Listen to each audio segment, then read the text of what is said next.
Hey, my special ass, beautiful ass, magical ass goddesses.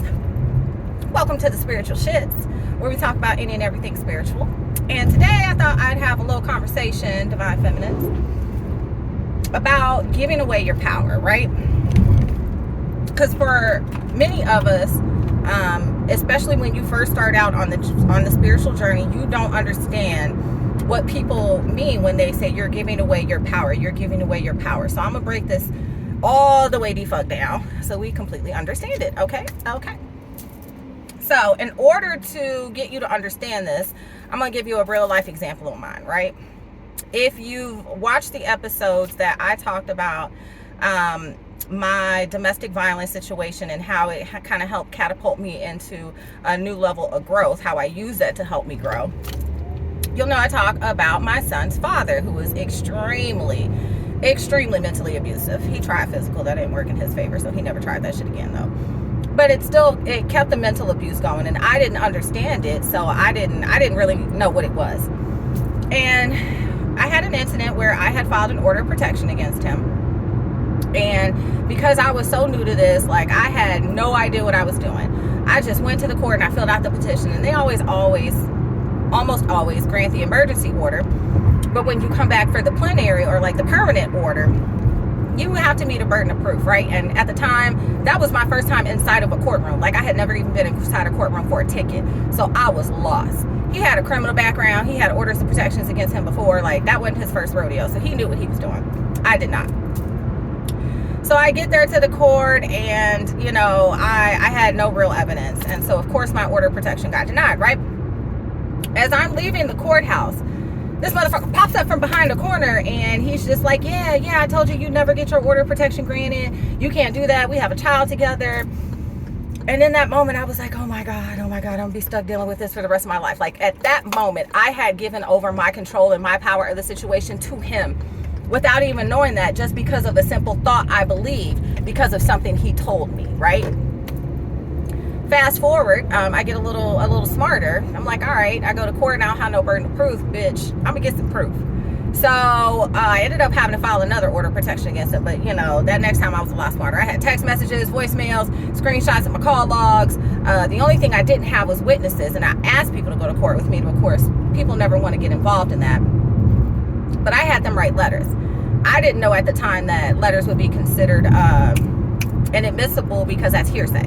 Right? That person has to be physically present by the judge to be questioned in order for you to meet your burden of proof.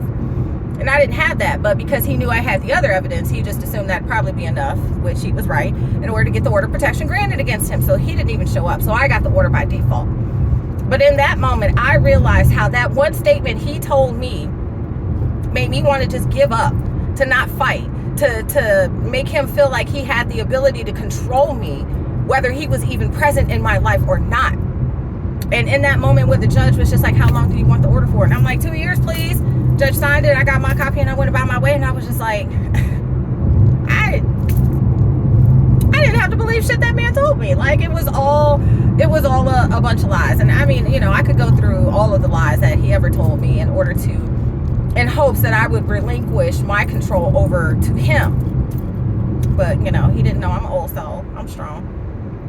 And after I figured out how to get around it the first time, it just became that much easier, right? But what wasn't easier was realizing different ways that I was relinquishing control over to others in other areas of my life, right? Like relationships was very easy to recognize, romantic relationships, but would I necessarily say in friendships, kind of, sort of, and family ships, absolutely not. That took me a very long time to see. You know, and a bunch of different other points in my life where I had recognized that all of these things that did not make me feel happy inside, right? Because everything is about how you feel. All of these things where I felt like I was pouring all of these energy into these different people, and it wasn't being reciprocated, and I felt empty and drained.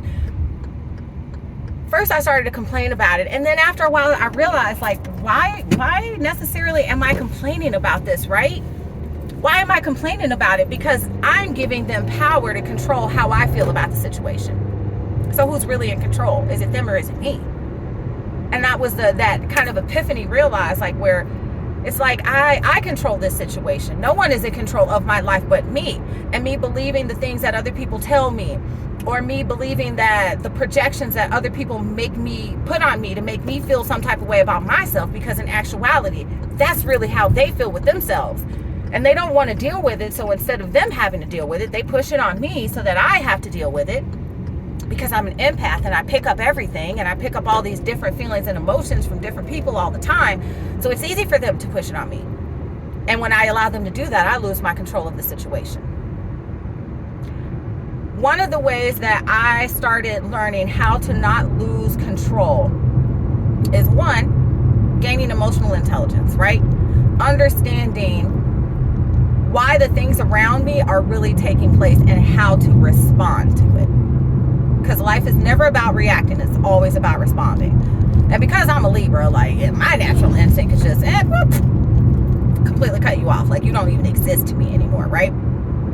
But I'm also learning too that I can't communicate that better. Like, I can still tell you I ain't fucking with you.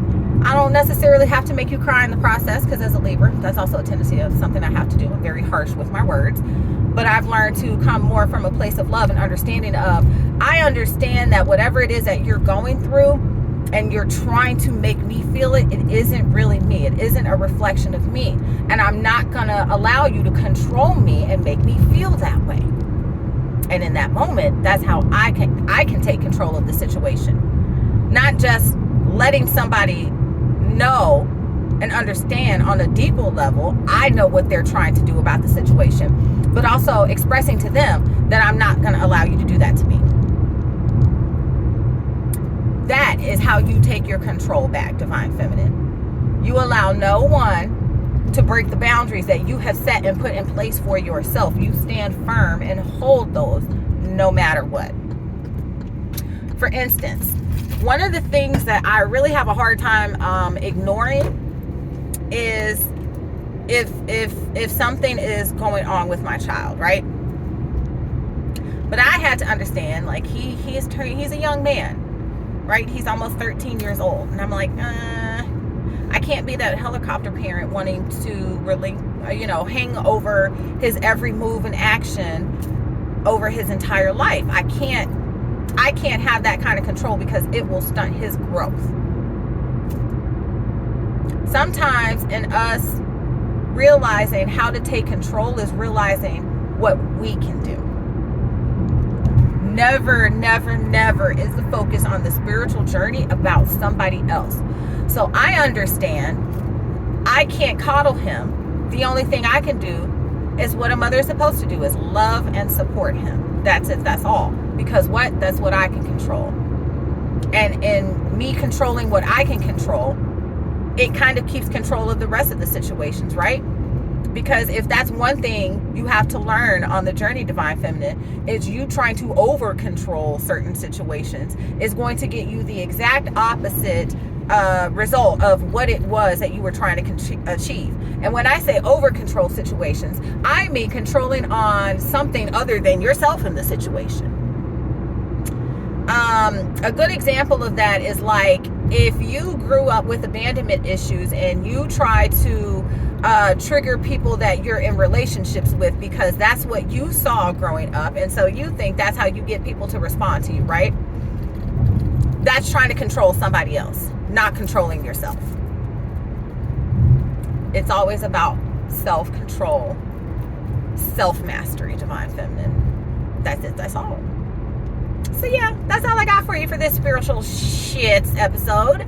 Make sure you tuned in to the next one. Lord knows when that'll be, but I'll work on that, Divine Feminine. Until next time, I hope you stay safe. I hope you stay well.